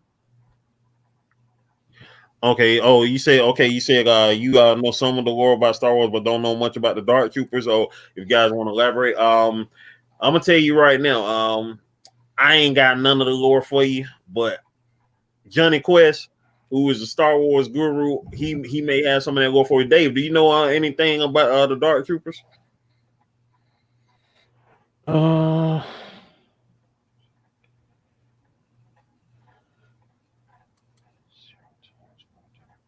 Weren't they just like weren't they like some just really beefed up like some elite stormtroopers with like some extremely heavy armor and stuff? Pretty much from my understanding, that's what those guys were, you know, kind of like how, you know, Darth Vader had his like elite squad of fighters with him, you know, that was wearing the, you know, the black mask with the breathers on. Like that was like they had like the most powerful, they had like the best, they're literally the ones with like the best weapons, best armor, the best stuff. They're like the elite out of the elite, I believe, if I remember correctly. I just know Mando was not messing with them. He was. Yeah, they're like think of them like the SEAL Team 6 out of stormtroopers or something like that. If there was such for sure. Yeah. You know, that being said, you know, he didn't want nothing man there that because, you know, when he seen that, he was like, I don't want the smoke today. Yeah, I got to fall back. Like, you know, I'm good now, but girl, I'm just one dude. You know what I'm saying? They get me, I'm got. Ain't no coming back. You know what I'm saying? Like I just did. Hey, we still want to. We still want to know exactly how my man made it up out the Sarlacc pit. Like, I don't know, Dave. Do you know the full story on that? Because Johnny years ago on how he made it out the Sarlacc pit. But it's been a while since I heard the actual story as far as like the details of how that man, you know, escaped falling down. I don't know how they I don't know too much about the there's some stuff in the expanded universe that I'm not too familiar with. Most of the stuff I follow is like basically the stuff that's canon. So I mean, to my knowledge, I thought he got gobbled up by that, but apparently he survived. Yeah, I remember talking about it for a while that he survived. I can't remember what happened, what actually happened. Yeah, because originally that was a part of the canon, but you know, after you know your favorite people Disney bought up Star Wars, they pretty much eradicated all of those stories. Yeah, all of that expanded universe stuff. Yeah, they pretty much just eradicated the expanded universe, and so with that said about Boba Fett, you know, like I think it was mainly like you know, like it was you know his obviously his Beskar armor. You know, what I'm saying it has a big to do with his survival out of that. But whether or not, you know what I'm saying, like because a Sarlacc pit, I don't know whether or not it's, you know, like you know, if the teeth aren't poisonous or if it doesn't have like any stomach acidities going on down there in it, then you know there is, you know, we saw him go in, but is any number of ways possible he could have survived, like, you know, hanging on to the sides or whatever the case is as he was going down, or however the case, which I hope we get a chance and see that from that point of view, from him going into the Sarlacc pit and how he survived. Or he'll probably just, you know, tell the story. If we don't ever see it, he'll probably just tell the story one day, you know, especially since him and Mando are going on, this quest, of course, to rescue baby Grogu. We'll eventually probably see the story as far as it go when it happens. And so that is the hope as far as that go, just regarding, what transpired between him going down that hole as to where we first seen him at in the one scene of season 1, when he found the old girl in the desert in Tatooine, to him, of course, re-emerging again on these last 2 episodes, the first episode of the second season and the latest episode that just came on this Friday. And but I already know how you feel about saying Disney and everything they doing there. And the crappy part about that, Dave, is just like all they had to do. And you can say their name in front of me. You don't have to Voldemort their name in front of me. Hey, I'm saying D for my own benefit, because because we showed a little bit of the Mandalorian earlier. I don't want them to start hearing their name and then look at the video like, oh, about to pull a strike on you. Like, that mouse wants his cheese. Exactly. Yeah, that's why I was telling Corley. Yeah, be careful. Don't show too much of that clip, though. They've taken down quite a few YouTubers. Yeah, money, for nothing more than just songs. Yeah, just audio. I mean, it's Money Mouth ain't nothing to play with. I ain't got time for him. Yeah. Hey, I ain't got time for him because no folk crazy. Yeah, no folk crazy. You see, I mean, obviously, you see how they done made Dave hate one of his most favorite, beloved franchises. One movie did it for me. Just one. The Jedi. The Last Jedi. And you know what other last movie also ruined it for me? Was it Transformers: The Last Night? Whew. That ruined Transformers movies for me too, and I'm a big Transformers fan. And I love watching Transformers whenever Shia LaBeouf stopped being on the movies. I liked the fourth one when they had the Dinobots on there and they went to China and stuff. It was cool. I really liked. I had fun with that movie. Oh, too loud. Sorry. Yeah. I thought it was fun, and then that fifth movie was ugh. Yeah. And then the way they tried to introduce Unicron was just man. That's too much of a slap in the face for me. Yeah, they could have did something better regarding Unicron and trying to do what they was doing in that movie, in the sense of, okay, like, come on, what are y'all like doing right now regarding this whole thing? And then I was cool a little bit, with Mark Wahlberg being this new focus in the movie, but there are ways to have made it better, because look at this big boy right here. Like, look at this big boy right here. Holy crap! Devastating in the building. No, that's not Devastating. That's Scorponok, baby. That's Scorponok. Oh my God, that's Scorponok. Yeah. You remember Scorponok was a big dude too. I know. I didn't even know they came out with a Scorponok. That's a masterpiece Scorponok. No, this is the main line Scorponok. Wow. Dang. Turn him around. Holy crap! Beautiful. So here's the size comparison. Here's the regular size mainline figures. Here's my here's Smokescreen, and there. Wow. God, wow. How far does he compare to Optimus? Optimus stands up about right here. Holy crap! What the scale? He's like a freaking. How big is he compared to the other thing? Yeah. He's and then this is a headmaster as well. Oh, that's a headmaster. Yeah, because Scorponok is a headmaster. So let me see. See here. There's the headmaster head right there. Yeah, there you go. There go Lord Zarak. Yep, Lord Zarak. Mm-hmm. And then what would you call the headmaster? Would he be Councilman Zarak? Yeah, right. Congressman Zarak. That part. Yeah, he's a big boy. He's a big boy. Man, even the child was in. Oh, he was like, "Oh my God! Look at that!" Look, he looked like I want it. He's got the hand out like. Can I get it? It's not gonna happen. Sorry, Grogu. Sorry, Grogu. Hey, son, we wanted to. I'm so since we're on the subject of Grogu, I'm so glad they finally gave him a name because it was driving me crazy that people were calling him Baby Yoda. Exactly. It's like, will somebody please learn his name? Like, because he is not. That's like if nobody knew what Superman's species was and Superman died out, and then they found out there was another one like Superman. They'd be like, "Oh, look, it's Baby Superman." Exactly. Baby Superman. Well, they got Superboy, so yeah, Superboy and Supergirl. So yeah, I know a friend of mine, our boy Vincent. He's not too thrilled with the name Grogu. I say I'm okay with it. At least I don't have to sit there and call him Baby Yoda anymore. I feel like Grogu was a good name. You know, it worked. Child, I was okay with everybody calling him a child, but it just the OCD in me went off when people call him, "Oh, it's Baby Yoda." You know, it was just even my sister thought Yoda is a baby. Even my sister thought, "Oh, that's not actual Baby Yoda." It's like, no, it's not. No, it's not a little Yoda.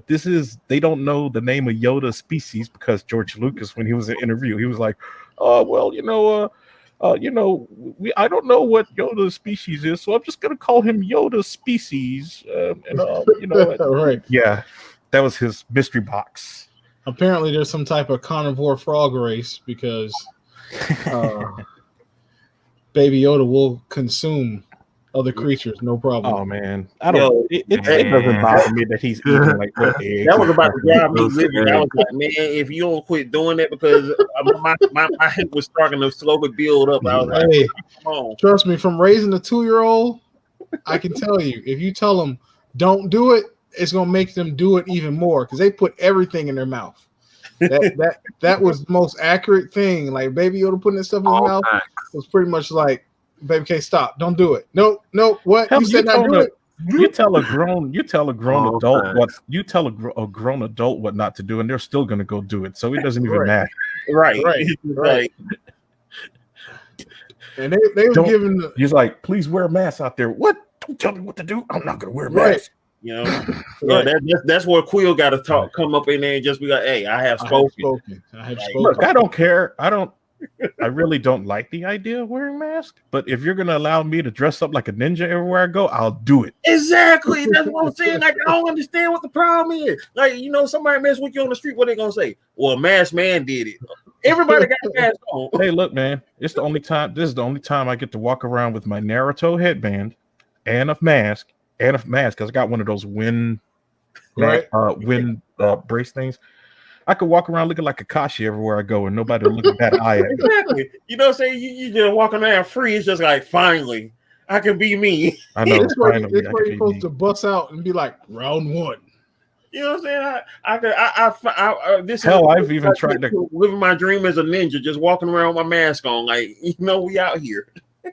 I've even wanted to Mad Max it and just wear my freaking full gas mask and everything. Right. Hey, you know what you should do, Dave? You should make you Iron Man mask that comes down. The dude from Mad Max who just died. Yeah, R.I.P. Yeah, R.I.P. Yeah. Cold cutter. Yeah. Toe cutter. Yo.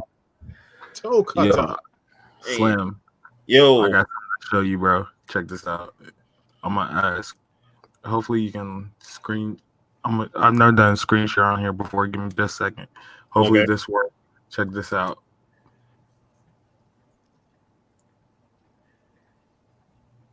Can you see it? I can't see it. Did you hit? Is that the bottom? You'll see by your leave studio and share screen. What? Oh yeah. Hold on. Here we go. Entire screen share. There we go. Here it comes. Wait, what? No, one of my friends made this. By hand, bro, and it's life size. Nice. And it's life size. And then out of what? They just sculpted it? That's nice. They sculpted it. No, check this out. Nice. No, he did. He did. Details and everything. I wish I could zoom in for y'all on the details. I'm telling you, man. See. That's crazy. That's wow. That's dope. That's it. Your friend getting paid for that, man. Like, yo, look, check this out. Wow. Oh, nice. That's dope. That is clean. Oh, Yeah. Oh yeah. Oh yeah, that's clean. Impressive. Yeah, you gotta send me these Yeah. pictures on Instagram, Mike. You gotta send me these pictures on Instagram. Yo, I got that's you, man. crazy. Yeah. What is that right there? The last thing looked like a whole bunch of people was up there. What was that last thing? Oh, it was just a meme. Oh, okay. It was just a meme. Yeah. I thought I was about to say, man, he made a whole daggone sculpture of Oh, people. no. Like, yo, Like that Lego thing I sent you, Nervios. Remember that Lego picture I sent you? man, yo, that Lego crap was insane, bro. Like, I ain't like Dave. I thought you was a Lego master, bro. Them folk, man. Oh, I'm not. I mean, I thought I'm decent, but I'm nowhere near. Yeah. Them folk crazy, man. Them folk I seen was crazy. As a matter of fact, man, yeah. Hey, son, make sure you share that in UGI chat right there because yo, that right there was insane, like completely utterly insane. Like I can't even understand that. Dude put a lot of work into it. That's all I can say. That's all I can say. He put a lot No of work doubt, into yeah. it. Days and weeks. Like for real. I actually have one of his sculptures. It's Ninetales from Pokemon. Nice.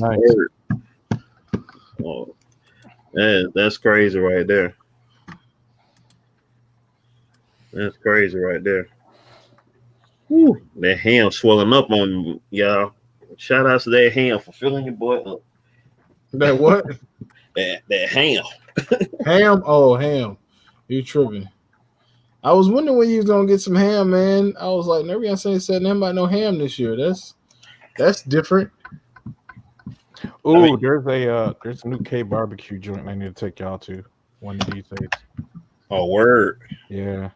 I discovered a new place. Might be my new favorite. Really? Wow. Yeah. That's saying a lot. Their pork belly is off the chain. That's saying a lot. He said his new favorite joint. That's saying a lot. Yeah. All right, I got a couple more for y'all. Here it is. Shoot them on up, Mike. Let's see. Oh, son, do you have any Mike he wanted to know about the Dark Troopers. Do you have any information regarding Dark Troopers? Dark Troopers came from a video game back in the early 90s, maybe early 2000, late 90s. Star Wars Dark Forces and Dark Forces.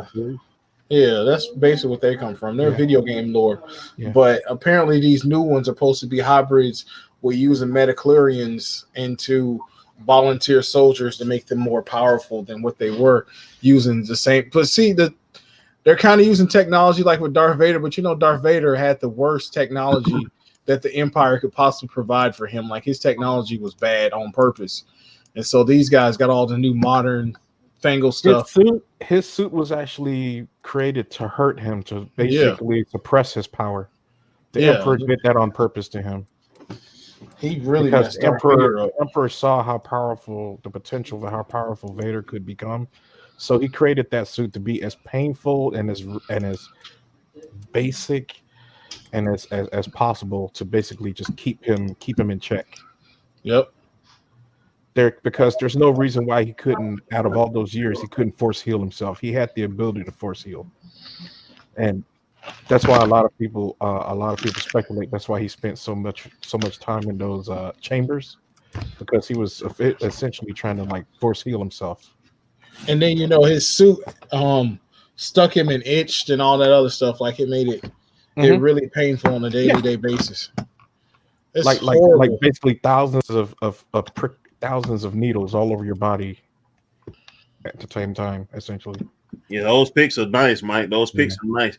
With that being said, it almost make you feel like daggone Obi-Wan Kenobi was in on it with Palpatine just to daggone torture Vader got. Well, no. We know he wasn't though, but that was our Anakin fuck. I don't care. That was Anakin's punishment for not taking the high ground. Exactly. You know what I'm saying? Like, bro, I got the high ground. Don't jump, baby. Like, I'm trying to tell you, this ain't what. Hey, if you jump at me, it's over. It's over. I ain't got nothing else to tell you. We got jump anyway. Like, we got a special guest, y'all. Kay, what's up, Kay? Hey, Corey. What's good? Where you going? Now you going? You made your parents now you out. All right. You going? We're not really. Hey. We're not really there. We're just phosphors on the screen. Right. She ran away, y'all. She's gone. She's Yeah, gone. Grogu, like, this is my time. Oh no, she's not away yet. Look, she tried to photobomb you now. Right. Yo. Like, you need to see the adventures Grogu go on. The adventures of Grogu and Baby K. Man, Grogu got to try to survive from getting drowned in most of those adventures. Right. I can only imagine you, man. Getting put into a tub. That's his biggest is to try to stay away from that happening to him. Right. Yeah, because him being a plushie, that's not the move right there. He will get washed. She's getting the animatronic version for Christmas. Oh Lord Jesus! How much is that? Like $60, I think he is. Oh, That's not bad. Oh damn! have Man. you seen that 1-to-1 Hot Toys version that's coming out? Is it it's one that's kind of creepy looking? Let me see. No, there's one that Hot Toys is putting out basically a 1-to-1 scale version of Grogu. I think one of the YouTubers was unboxing it on her channel. She was like going crazy because she loves baby Yoda. Let's see. The one that I was getting for her, if you look it up, it's the Star Wars. It's the animated one. It's like it's got 25 sounds, and it comes with the necklace. That's the big one. But let's see. Let me see the Hot Toys when you're talking about. Yeah, I think it's Hot Toys or Sideshow Collectibles. Because the first one they made, it was, I don't know who made it, but it was kind of creepy looking. Like, I know Toy Wiz made a good one, but the Toy Wiz one is $500. I know something else. The Hot Toys one is like $300. I know something.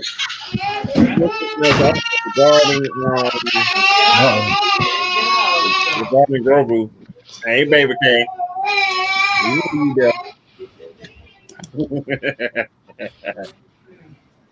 We know you there. But regarding Baby Grogu, which I'm quite sure people have said it already before, ever since he was introduced, when Yoda was dying and he was talking to Luke and he said there is another, that is who he was referring to. See, now I'm not too wild about them retconning stuff like that. Yeah, because I know originally we were thinking Leia at that point. You know what I'm saying? When it came to there is another, and he was most likely thinking Leia, aka his sister. So, I mean, as far as that goes, you could say it's Ahsoka. Yeah, that too.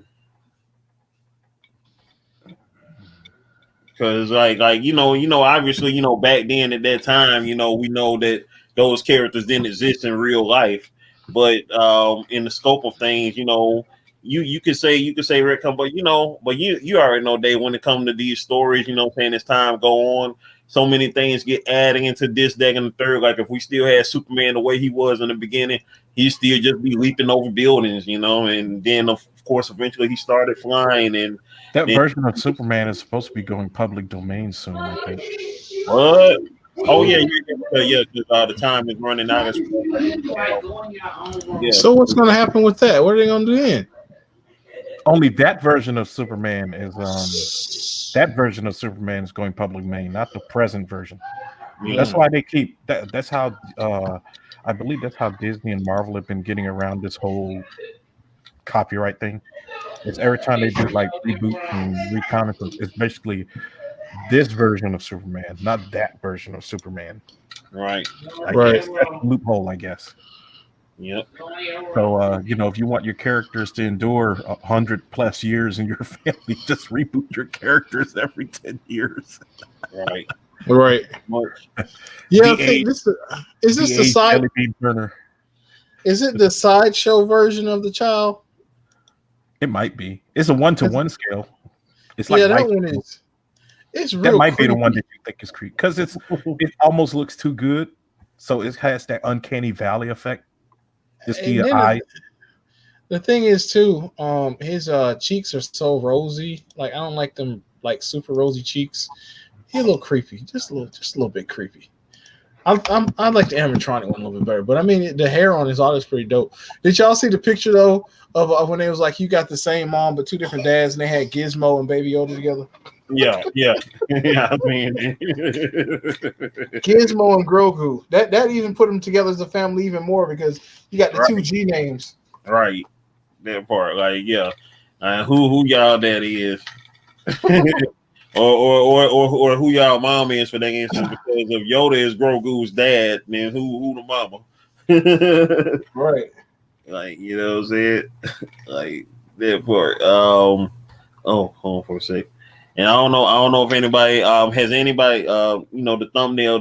I hope everybody liked the thumbnail for this here live stream because I really had fun making it. Oh yeah, that was hilarious, man. That was hilarious.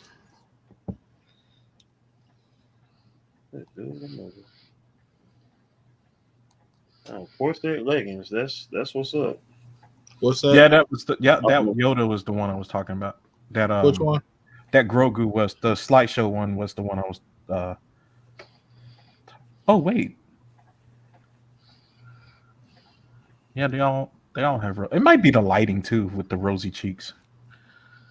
You know, the lighting could affect it. You know the guy who the guy on MythBusters was the guy who built the animatronic for Baby Yoda. Well, Yeah, Ooh. Grant Imahara. He built the animatronic for Baby Yoda. Nice. Yeah, rest in peace. Because he passed away a few months ago. Remember? Oh, yeah, he did. Oh man, He was only 50 years old. Yeah, he's the guy. He's the guy who built the Baby Yoda puppet. Wow. Yeah, because Adam Savage, the guy from MythBusters, was they did a tribute for him, and they were Adam was talking about when he first went to the studio and saw the Baby Yoda being built. He was like, "Oh man, this is incredible and stuff." You know, they were talking about. He was tearing up. He was like almost crying and stuff like that because they were good friends.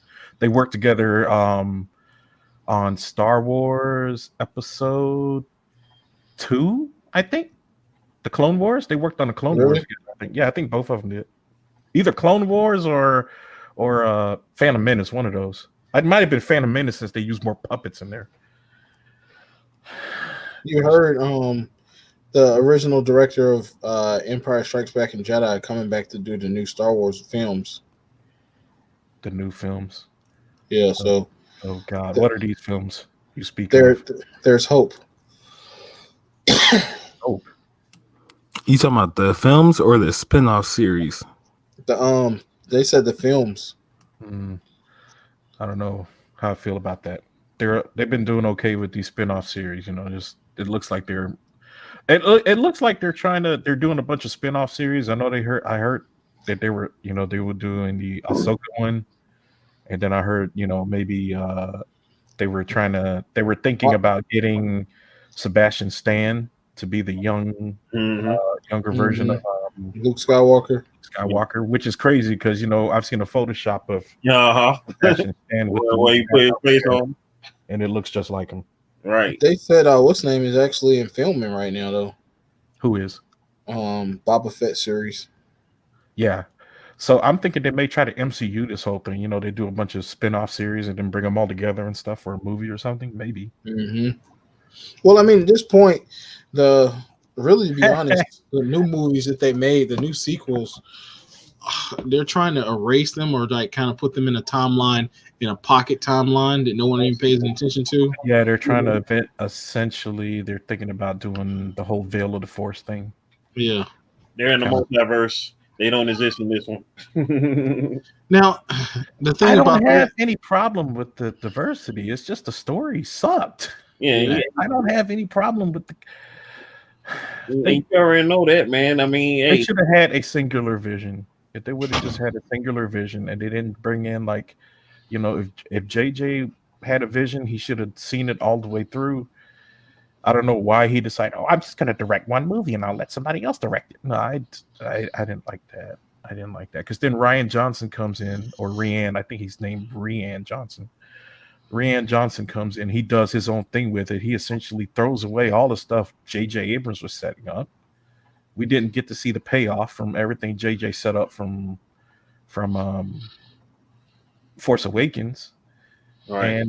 and the tragedy is that we never got to see the original cast together one last time. Not time, not all three of them. And then what really angered me was you saw the potential for the new cast, how their chemistry was together, because I did like the parts in Last Jedi when they were bickering with each other and acting like a little family when they were traveling together. I like that. That was cool. That was character building. Yeah, and we didn't get to see enough of that. I hated that. They completely axed Rose's character in the next one. Like that, I thought it was going to be a love triangle was being set between him and Rose and what's her name? Ray. And then I'm not going to say what community, but they just decided to change it all for those particular reasons. But you know, it is what it is. What can I say? What can you do? What community? I can't speak it, Dave. I'll text it to you. But it's just sad how the storyline of Star Wars got changed just because of personal agendas. And you know the thing about that is, you know, we're living in, you know, a world right now where, you know, we had all these great ideas, all these great properties that came about, you know, before we were born and as we were coming of age, you know what I'm saying? Because, you know, all three of us here, even including Michael, because Michael's 10 years younger than us, you know what I'm saying? All three of us, you know, being 80 babies, Michael being the early 90s baby, you know, we have seen these properties grow up and we've seen these properties, you know what I'm saying, evolve over the course of our lifetime. And, you know, they were evolving into some great things, even greater things than they were at first. And now, because of people with their own agendas, you know what I'm saying, are screwing them up. You feel me? You know what I'm saying? And it's like, you know, it's one thing to, you know, to expand on a great story, but it's a whole nother thing to destroy a great story, you know, just for, you know, different type of things. You feel me? You know what I'm saying? And it's like, okay, you know, we know, you know, this, that, and the third exists in the world, but when you're pushing, you know, it's like, you know, being mad because somebody is slapping somebody instead of punching somebody or something of that nature. You know, if you want to see, you know, as far as like, you know, just going across the difference, you know, on that scale of what I'm saying, like, you know, why are you slapping on? You should punch him or something like that. You know, switching up things, like, you know, just for the sake of what, you know, like great situations that were switched up. I say for one of the greatest changes in movie history, for instance, like Raiders of the Lost Ark, the first Raiders of the Lost Ark movie, which next year will be celebrating its 40th anniversary, y'all. Of course, starring Harrison Ford as Professor Henry Jones Jr., aka Indiana Jones. The scene where he was with he was about to find Marion, and they were supposed to sword fight. You know what I'm saying? We were supposed to. I love that scene. Awesome sword fight battle, or whatever was going to be the plan. But Harrison Ford, with his awesome thinking, you know, and you know, being tired that day, he was just like, you know what, you know what I'm saying, just gonna go ahead and fire, shoot this dude, and call it a day. You know what I'm saying? And then, of course. And kudos to the stunt guy for playing along. Right, that was brilliant. That was a brilliant impromptu guy that day. He played along, and it's made cinema history. Yep. Just like the famous line Leia says before Han Solo is frozen in carbonate. Leia says, "I love you." He's like, "I know." That wasn't even in the script. He ad-libbed that. He redefined those two characters that he played. You know, like Han Solo wouldn't tell her I love you. He's a scoundrel. You know what I'm saying? Exactly. You know what I'm saying? That's hey, he's like, oh yeah. You you do. That's another thing that upsets me too, man. Is how they did Han Solo. Man, don't even get me started, man. That set the whole tone for me for hating the entire trilogy. He died like a chump, man. I'm sorry. Right. Never, ever did I feel the same way about that entire series after that death. Mm-mm. That was it for me. And then the Luke Skywalker was another slap in my face. I think Luke Skywalker sucking milk from that monster. That killed Dave right there. Dave, I'd rather him suck milk from that monster. This is Luke Skywalker, man. This was my hero, man. So when I saw what they did to Luke, I thought to myself, this is how Corley felt about Han Solo. Yep. Now it's happening to me. Man, I was looking up. I was like, "Thank you." Like, what is this? Like, what is this? Like, I was like, what I do to piss you off, Lord? You know, like that right there made me want to do the Obi-Wan. Like, these are not the Star Wars I was looking for. Right? Exactly. Man, I don't know what was worse though. I tried to be fair. I tried to watch the other movies, even though they ticked me off, but they couldn't rescue that train wreck. Who was the guy who decided let's make Luke Skywalker, one of the most profound Jedi masters, do a Matrix duck as his best defensive move in this fight scene? What was that about? Why? If we haven't seen the Matrix, what happened to his green lightsaber? That's what I was wondering. Oh, remember he the lightsaber. Did it get destroyed? No, Did he get destroyed when he was trying to off? Yeah, I think he got destroyed when he tried. But that's another thing. Okay, let's go back to that. Luke Skywalker. He couldn't rebuild it? Yeah, but I mean, not even that part, Dave. The part about the story plot holes in that. Luke Skywalker, who would try to find good in Darth Vader and redeem him. He saw good in everybody, even when you mean that he would come and try to kill Kylo Ren, a child in his sleep? It's someone in his blood, his own blood. Right. That's his nephew. Never would have did that. No. Luke never would have did that. They character assassinated him. They completely did. And Mark Hamill hates them for it. Oh, yeah. And you know why he had to shut it down? Because, you know, he went into a dark room and then Money Mouse, turned on the light and was like, hey, Mark, let me talk to you. If you want to, continue this whole Luke Skywalker thing, you're going to have to shut up, huh? See, I personally think that Bob Iger has his public voice, and then that his real voice is that Mickey Mouse voice. He went up to Mark Hamill.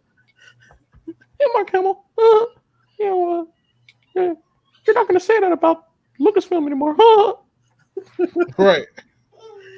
And that was a wrap. That's all she wrote. I mean, it was just like what happened to my girl from Jim. You know what I'm saying? Like, she couldn't speak out about that horrid movie that we will never ever talk about. Like, I don't know what possessed them to create that movie. Like that, what that garbage was. Like, I don't know. She was super cool in person too. A person who directed that movie, the director of that movie, is supposedly directing something. What? Hopefully, he's directing Traffic. No, he's not directing Traffic. In an empty parking lot.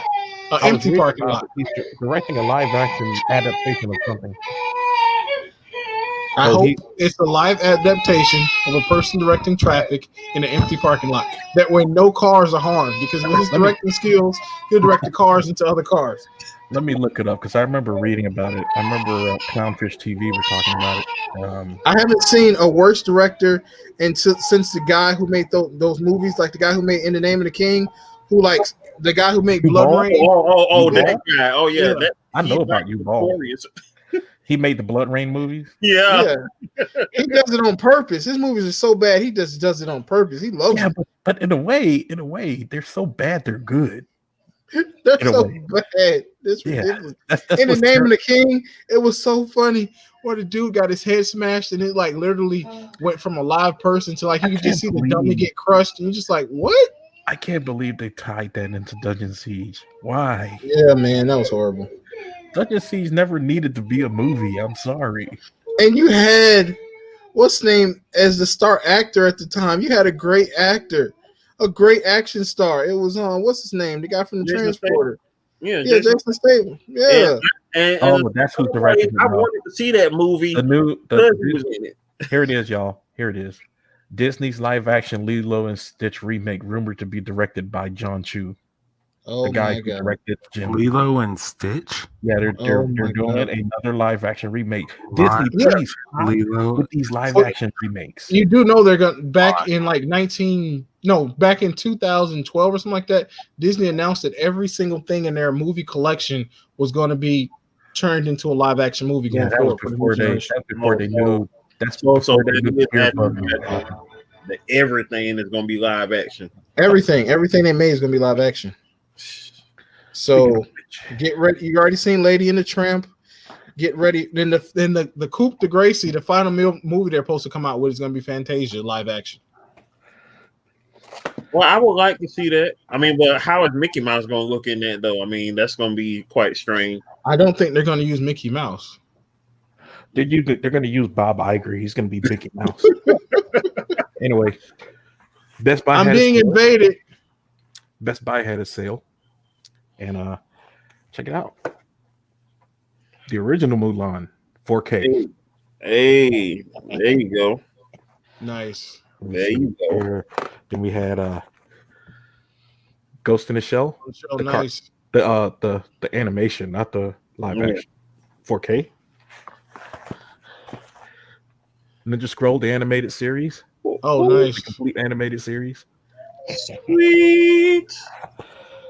I had to pick this up. Can't you stop? Street Fighter 2. Is that Street Fighter 2 the movie? Uh-huh.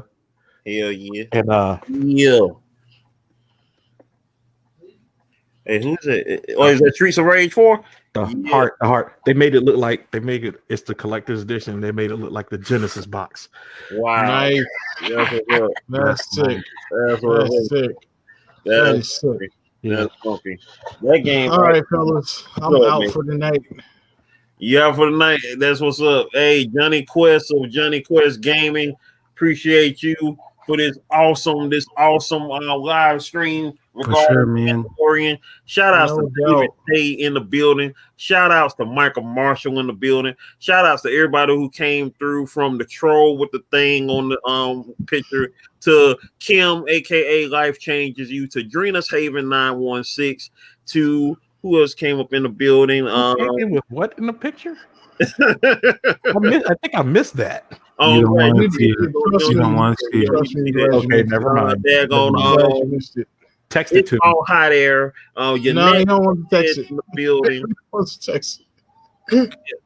Yo. I'm glad you missed that there. So, I appreciate everybody coming out. Dave, man, you know what I'm saying? You already know what it is, man. Love you, man. Hey, happy belated. Well, I say happy birthday on your birthday, but once again, y'all, my man's birthday was on Thursday, on Thanksgiving. Happy birthday once again to Dave, and happy birthday to one of my awesome friends. Her name is Shannon Bobbitt. She played for University of Tennessee along with Candace Parker back in the early 2000s. She also played in the WNBA. Today is her birthday now, December the 6th. She is, well, I ain't gonna say her age, but you know what I'm saying? Congrats to her. I'll shout her out again tomorrow on my daily vlog. We'll link on today on my daily vlog. From Michael Marshall to Johnny Quest to David Tay, it's your man Slim Jim Longfoot, aka the GOAT, King of America. We out here, y'all. One love. Peace.